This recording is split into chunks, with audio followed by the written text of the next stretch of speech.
And we're live. Hello, and welcome to today's episode of Esher Unrobed.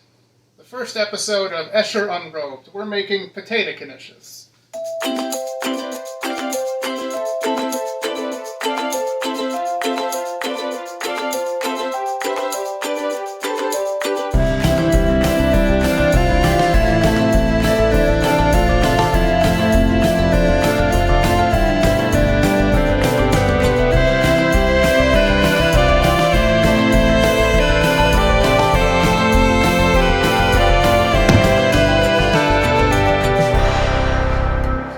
Going already.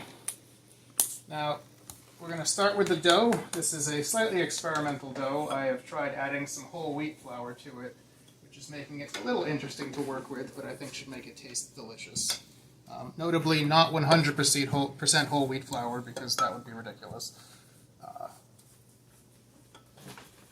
About 100 grams out of 340 grams of the flour are whole wheat.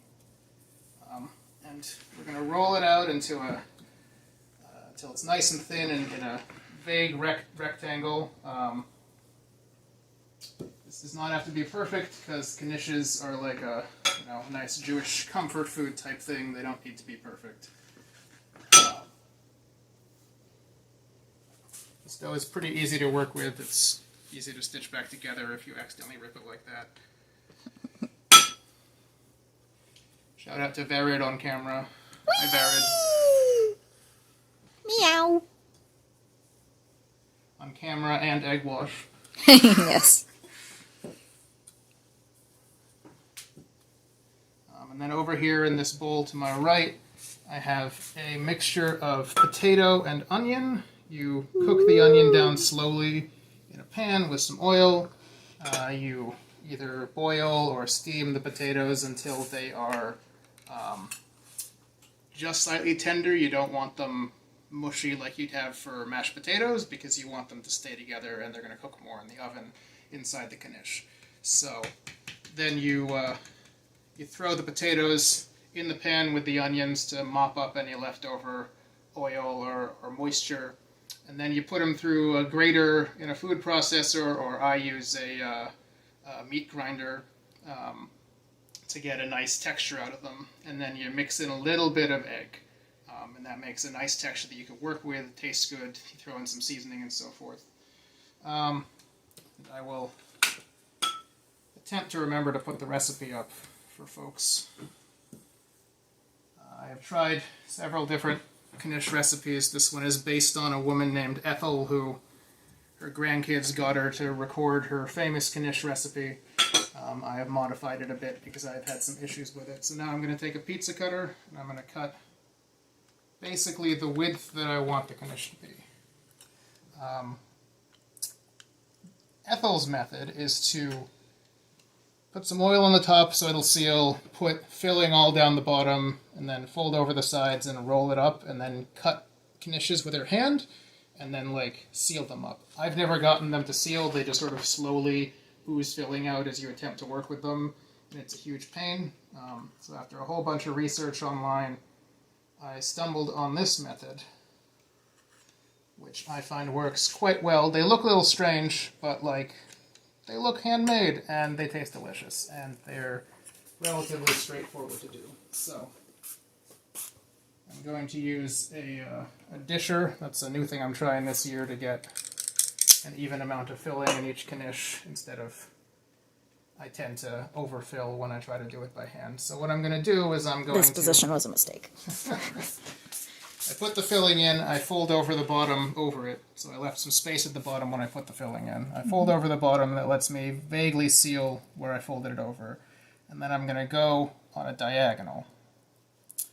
And then I'm going to go a diagonal the other way, and that will seal the first part that was open. And then back in diagonal, and this part that's open is now going to get sealed on the next turn. I may have rolled this dough a little too thin, but that's okay. It's pretty forgiving. So diagonal up until you get to the end, and now it's nice and sealed. You can sort of crimp the bits here. And then we dip it in a little oil onto the pan, and when Verit is done recording, she will egg wash it, but I will just egg wash this one. This is just a beaten whole egg, no water, no egg, just egg yolks or just egg whites. It's a whole egg. Ethel's method was to take a sheet pan and flood it, the whole thing, with like 1.5 or 2 inches of oil, and then she would, dip her hand in the oil and use it to get the top of the knish dough, and then when she was done with the knish, she'd roll the whole thing in the oil and then put it in the pan, and that way it would cook in all this oil and get crispy in theory, though sometimes it might get a little soggy.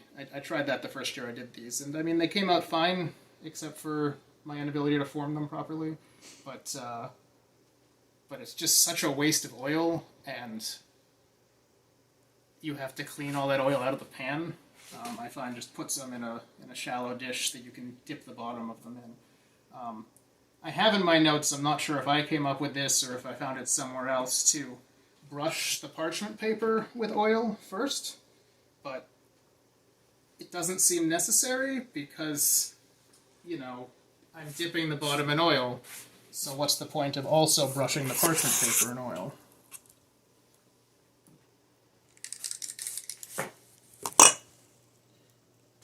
So, over the top, press it down.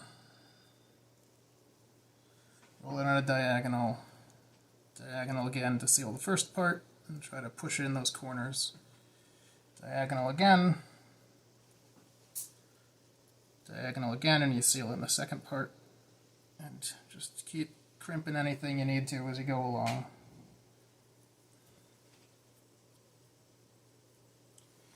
And you can sort of build up a rhythm as you get more used to it.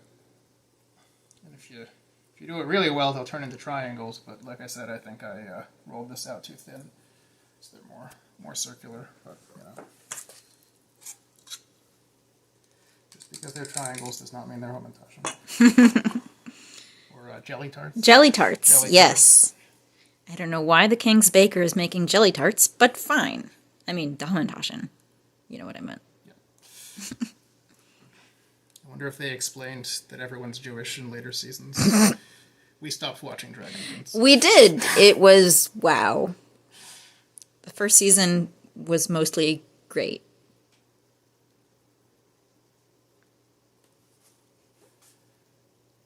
And then we're going to do all of these. The dough is in 4 pieces. This is piece number 2 of 4 that I've rolled out here to make it easy to work with.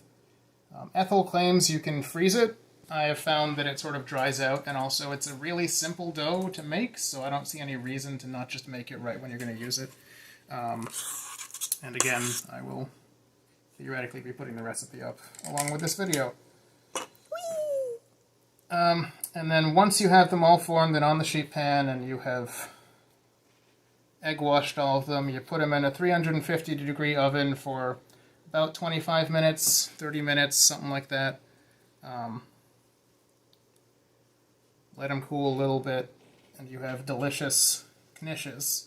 If you make way more than you can eat, which we're going to do, we're making, I think, 4 dozen at least. I mean, we could probably eat that, but we shouldn't. If you make way more than you can eat, then you can freeze them in a flat layer on a sheet pan, something like that. And once they are nice and frozen, toss them in a Ziploc bag or something like that. And when you want to eat them, you reheat them in... oh, I know I have notes for it somewhere. You reheat them at 375, brush them with a little oil so they crisp up for 5 to 10 minutes. And they're just like you just made them. Similar with latkes, but that's another show. Anyway, happy Hanukkah. Hope you're all surviving this, pandemic as best you can. Bye.